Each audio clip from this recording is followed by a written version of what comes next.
রাজধানীর শাহবাগে অবস্থান নিয়েছেন জুলাই গণঅভ্যুত্থানে আহতরা। সেখানকার পরিস্থিতি জানতে সরাসরি যুক্ত হচ্ছে সহকর্মী মাহাদি সেকান্দারের সাথে। সেকান্দার, আপনি তো আছেন সেখানে, আসলে আহতরা যুক্ত হয়েছেন শাহবাগে, তারা আছেন, আন্দোলন চালিয়ে যাচ্ছেন, কি তাদের দাবি দেওয়া বিস্তারিত জানাবেন আমাদের।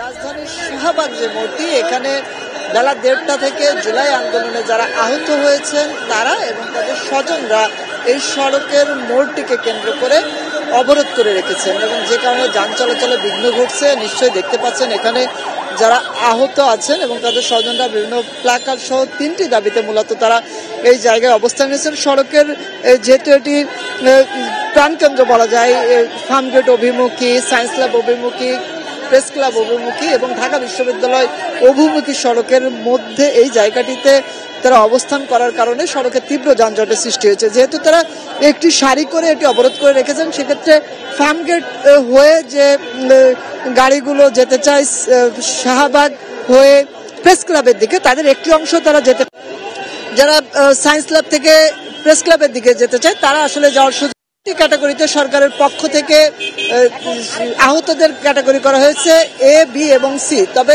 তাদের দাবি হলো এখানে একটি বৈষম্যের তৈরি হয়েছে, যেহেতু তা এই জায়গা থেকে বঞ্চিত হচ্ছে। আরেকটি বিষয় তারা বলছে যে যারা প্রত্যন্ত এলাকায় গ্রামে আছে তারাও, যেহেতু একটি দেশব্যাপী একটি আন্দোলন ছিল, জেলা উপজেলা সহ প্রত্যন্ত এলাকায় অনেকেই এই আন্দোলনে আহত হয়েছেন, তারাও চিকিৎসা সেবা পাচ্ছে না। তাদের চিকিৎসা সেবা নিশ্চিত করতে একনল হ্যান্ড ওয়াশ 100% প্যারাবেন ফ্রি, তাই নিরাপদ হাতের জন্য আস্থা রাখুন একনলে। এবং একই সাথে চিকিৎসা সেবার ক্ষেত্রে টোল ফ্রি যে হটলাইন সেবা, সেটি দাবিও তারা করছেন, যেহেতু হটলাইন সেবা পেতে তাদের ফোনের বিল সহ অন্যান্য যে খরচ রয়েছে সেই জায়গা থেকে তারা বলছেন যে এটিও টোল ফ্রি একটি সেবা দিতে হবে। এবং আরেকটি বিষয় তারা বলছেন যে আহতদের যে ভাতা দেওয়ার বিষয়, এখানে যারা আছেন আহত এবং আহতদের স্বজনরা, আমি তাদের সাথে কথা বলেছি, তারা যেমনটি বলছিলেন যে সরকারের পক্ষ থেকে যে আশ্বাসের জায়গাটি সেটি নিশ্চিত করতে হবে এবং একই সাথে যেহেতু 3টি ক্যাটাগরি রয়েছে, এখান থেকে সরে এসে 2টি ক্যাটাগরি করে আহতদের যে চিকিৎসা